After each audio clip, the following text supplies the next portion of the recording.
नमस्कार, मैं हूं श्रीकांत प्रजापति और आप मेरे साथ देख रहे हैं बीसीसी न्यूज। आई खबरों में बढ़ने से पहले डालते हैं सुर्खियों पर एक नजर।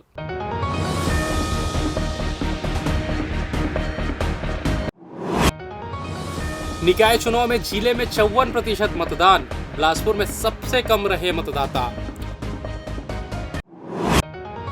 मतदान के बाद ईवीएम पहुंचे स्ट्रांग रूम, अब 15 फरवरी तक रहेंगे सील। आयुष्मान योजना में गड़बड़ी, जिले के कई हॉस्पिटल पर हुई कार्रवाई। और धीरे धीरे बढ़ने लगा तापमान, दोपहर में सताने लगी गर्मी। तो ये थी सुर्खियां, अब खबरें विस्तार से। छत्तीसगढ़ में नगर पालिका आम निर्वाचन 2025 के तहत मतदान की प्रक्रिया शांतिपूर्ण रूप से संपन्न हुई। शाम 5 बजे तक की स्थिति के अनुसार बिलासपुर जिले में कुल 54.41% मतदान दर्ज किया गया। बिलासपुर जिले की विभिन्न नगर पालिकाओं में मतदान का प्रतिशत संतोषजनक रहा। सबसे कम मतदान नगर पंचायत बीला में 74.76% रहा, जबकि नगर पालिक निगम बिलासपुर में सबसे कम मतदान 51.73% दर्ज किया गया। प्राप्त आंकड़ों के अनुसार नगर पालिक निगम बिलासपुर में 51.37%, नगर पालिका परिषद रतनपुर में 72.03%, नगर पालिका परिषद तखतपुर में 74.30%, बोदरी में 70.60%, नगर पंचायत कोटा में 69.88%, नगर पंचायत मल्हार में 64%, नगर पंचायत बिल्हा में 74% रहा। वहीं इस मतदान में महिलाओं ने भी बढ़ चढ़कर हिस्सा लिया। कुल 53.31% महिलाओं ने मतदान किया, जबकि पुरुषों का प्रतिशत 55.53 रहा। जिला निर्वाचन अधिकारी के अनुसार मतदान शांतिपूर्ण रहा और किसी भी तरह की अप्रिय घटना की सूचना कहीं से भी नहीं मिली। अब सभी की निगाहें मतगणना और चुनाव परिणाम पर टिकी हुई है। मिशन 90+ को लेकर प्री बोर्ड परीक्षा परिणाम के बाद शिक्षा विभाग ने मुख्य परीक्षा को लेकर संजीदगी दिखा रही है। जहां स्कूलों में शिक्षकों की कमी के मद्देनजर बुधवार को जिला शिक्षा अधिकारी द्वारा बीईओ और प्राचार्यों को एक निर्देश जारी किया गया है, जिसमें यह साफ किया गया है कि विषयवार शिक्षकों को अन्य स्कूलों में बच्चों को पढ़ाने के निर्देश दिए हैं।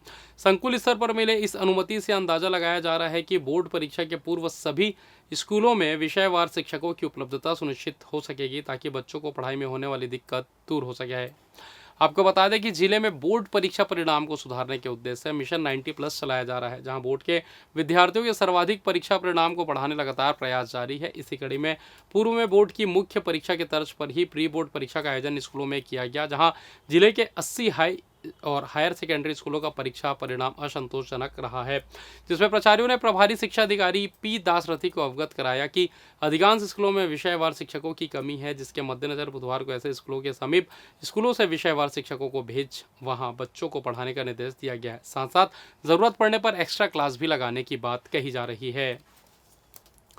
इधर सिम्स की एक महिला डॉक्टर ने मेडिसिन विभाग के एचओडी डॉक्टर पंकज टेम्बुलकर पर मानसिक और शारीरिक उत्पीड़न का गंभीर आरोप लगाया है। पीड़िता ने आरोप लगाया कि बीते 8 महीनों से उनके साथ अनुचित व्यवहार किया जा रहा था। मामले की शिकायत पहले सिम्स के दिन डॉक्टर रमणेश मूर्ति से की गई, जिसके बाद छत्तीसगढ़ डॉक्टर फेडरेशन ने इसे मुख्यमंत्री विष्णुदेव साय तक पहुंचाते हुए कड़ी कार्रवाई की मांग की है। महिला डॉक्टर ने आरोप लगाया कि डॉक्टर टेम्बुलकर कार्यस्थल पर अनुचित वार्तालाप करने के साथ ही छेड़छाड़ भी करते थे। ड्यूटी के दौरान उन्होंने उसका मोबाइल पटक कर तोड़ दिया था, जिससे वह मानसिक तनाव में आ गई। शिकायत के बाद सिम्स प्रशासन ने डॉक्टर टेम्बुलकर को परीक्षा कार्य से अलग कर दिया। वहीं इस मामले में डॉक्टर टेम्बुलकर ने अपने ऊपर लगे आरोपों को खारिज करते हुए कहा कि 4 फरवरी को मेडिकल वार्ड के निरीक्षण के दौरान उन्होंने एक महिला डॉक्टर को मरीज से जबरन 2200 रुपए की दवाएं बाहर से मंगवाने के लिए कहते हुए पकड़ा था।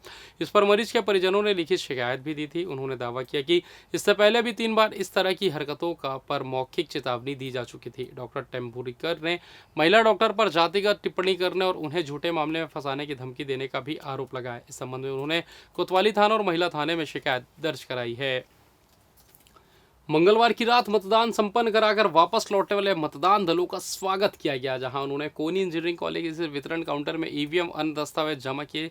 जिला निर्वाचन कार्यालय और नगर निगम के अधिकारियों ने मतदान दलों का स्वागत कर सकुशल वापसी पर फूल माला और तिलक लगाकर अभिनंदन किया।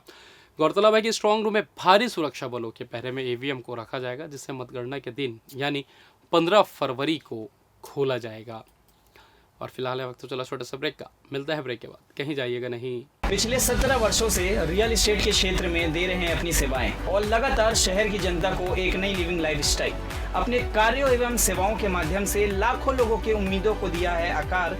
इसलिए जिले में ही नहीं, पूरे प्रदेश में इनकी पहचान है बरकरार। आपके सपनों के घर को हकीकत में बदल कर है दिखाना, इसलिए आपके लिए लेकर आए हैं भाटी आशिया।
और ब्रेक के बाद आप सभी का स्वागत है। ये बढ़ता है अगली खबर की ओर।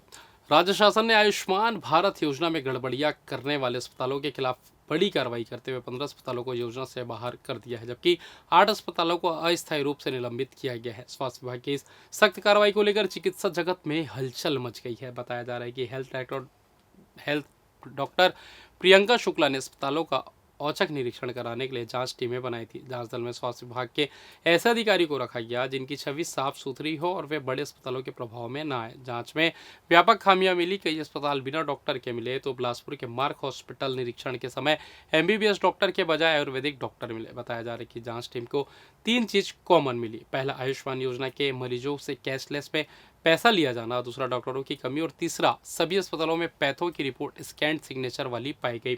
फर्जी रजिस्ट्रेशन का खुलासा। जांच में गंभीर खुलासा हुआ कि अस्पताल संचालक रजिस्टर में मरीजों की संख्या ज़्यादा एंट्री किया करते थे, मगर अस्पताल में उतने मरीज मिले नहीं। यानी ज़्यादा मरीज दिखाकर आयुष्मान योजना को चूना लगाया गया, जिसको गंभीरता से लेते हुए बिलासपुर सहित प्रदेश के 8 अस्पतालों को अस्थायी रूप से निलंबित किया गया, जिसमें Mangala Hospital, Mark Hospital, Krishna Hospital, Mahadev Hospital, Noble Medicare and Research Centre सहित अन्य हॉस्पिटल शामिल है। अननेचुरल सेक्स के दौरान महिला की मौत के मामले में छत्तीसगढ़ हाईकोर्ट ने एक पति को रिहा कर दिया है। जस्टिस रविंद्र कुमार व्यास की बेंच ने 10 फरवरी को फैसला सुनाते हुए कहा कि कानूनी रूप से यौन संबंधों के लिए पत्नी की सहमति जरूरी नहीं होती है। जस्टिस नरेंद्र कुमार व्यास ने यह भी कहा कि पत्नी की उम्र 15 साल है। ऐसे में अगर पत्नी के साथ पति अननेचुरल सेक्स करता है तो वह बलात्कार नहीं माना जा सकता। मिली जानकारी के अनुसार यह मामला 11 दिसंबर 2017 का है। महिला के साथ उसके पति ने जबरदस्ती अननेचुरल सेक्स किया था। उसके बाद पीड़िता की तबीयत काफ़ी बिगड़ गई थी। उसको तुरंत ही अस्पताल में भर्ती कराया गया, जहां इलाज के दौरान उसकी मौत हो गई थी। मरने से पहले पीड़िता ने पति के खिलाफ आरोप लगाए थे। पीड़िता ने मरने से पहले बयान दिया था कि पति ने उसके साथ यौन संबंध बनाते हुए जबरदस्ती की थी, जिससे उसकी तबीयत काफ़ी बिगड़ गई थी। इस बयान के आधार पर पुलिस ने आरोपी पति के खिलाफ कई मामलों के तहत मामला दर्ज किया, जिसमें अप्राकृतिक यौन संबंध, गैर इरादतन हत्या के तहत मामला दर्ज किया गया था। मामले की सुनवाई के दौरान ट्रायल कोर्ट ने आरोपित को दोषी करार देते हुए 10 साल की सजा सुनाई थी। इस फैसले के खिलाफ आरोपी पति ने हाईकोर्ट में अपील की। सुनवाई के दौरान हाईकोर्ट ने सुप्रीम कोर्ट के फैसलों का हवाला देते हुए कहा कि पत्नी की उम्र 15 साल से अधिक है तो पति के किसी भी प्रकार के यौन संबंध को बलात्कार नहीं माना जा सकता है। कोर्ट ने कहा कि ऐसे मामलों में पत्नी की सहमति का कानूनी रूप से कोई महत्व नहीं रह जाता है। इधर गायत्री मंदिर सकरी के पास रहने वाली लक्ष्मण साहू ने पड़ोसी युवक ज्वाला यादव के खिलाफ मारपीट और गाली गलौज करने की शिकायत दर्ज कराई है। यह पूरी घटना 11 फरवरी की सुबह 11:30 बजे की है। प्रार्थी लक्ष्मण साहू ने बताया कि आरोपी ज्वाला यादव मोहल्ले में ही रहने वाले राजकुमार यादव शराब पीने के लिए पैसे की मांग कर रहा था। जब प्रार्थी ने इसका विरोध किया और घर के अंदर चली गई तो कुछ देर बाद से गाली गलौच और झगड़े की आवाज आई। बाहर आकर देखा तो ज्वाला यादव उसके पिता पंचराम साहू से भी शराब के लिए पैसे मांग रहा था। पिता के इनकार करने पर आरोपी ने उन्हें अश्लील गालियां दी और हंसिया से हमला कर दिया। झगड़े के दौरान बीच बचाव कर रहे प्रार्थी की मां को भी आरोपी ने हाथ मुक्के से फूटा, जिससे उन्हें पीठ में चोट आई। वहीं पंचराम साहू के बाएं कान से खून निकलने लगा। मामले में प्रार्थी की शिकायत पर सकरी पुलिस ने आरोपी ज्वाला यादव के खिलाफ केस दर्ज कर लिया और उसकी तलाश कर रही है। सकरी थाना क्षेत्र का जहां प्रार्थिया लक्ष्मी साहू उसके बेटे को ज्वाला जो कि वहीं सकरी में रहता है उसने हंसिया से उस पर हमला किया। प्रार्थिया की रिपोर्ट पर थाना सकरी में अपराध पंजीबद्ध किया गया है। ज्वाला को गिरफ्तार कर लिया गया, उसे रिमांड पर भेजा गया।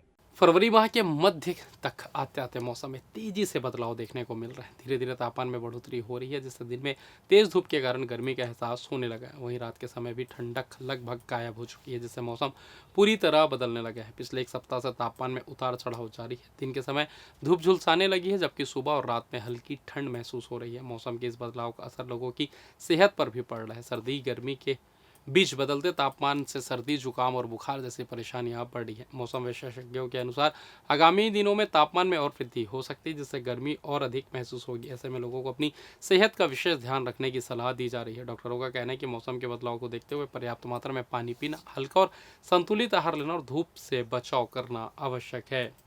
और फिलहाल इस बुलेटिन में बस इतना ही। मुझे दीजिए इजाज़त, फिर होगी आपसे मुलाकात। तब तक देखते रहिए बीसीसी न्यूज़। नमस्कार।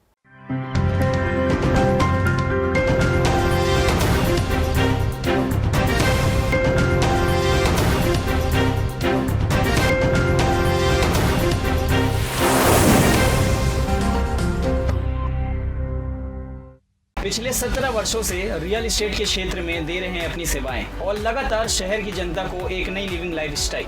अपने कार्यों एवं सेवाओं के माध्यम से लाखों लोगों की उम्मीदों को दिया है आकार।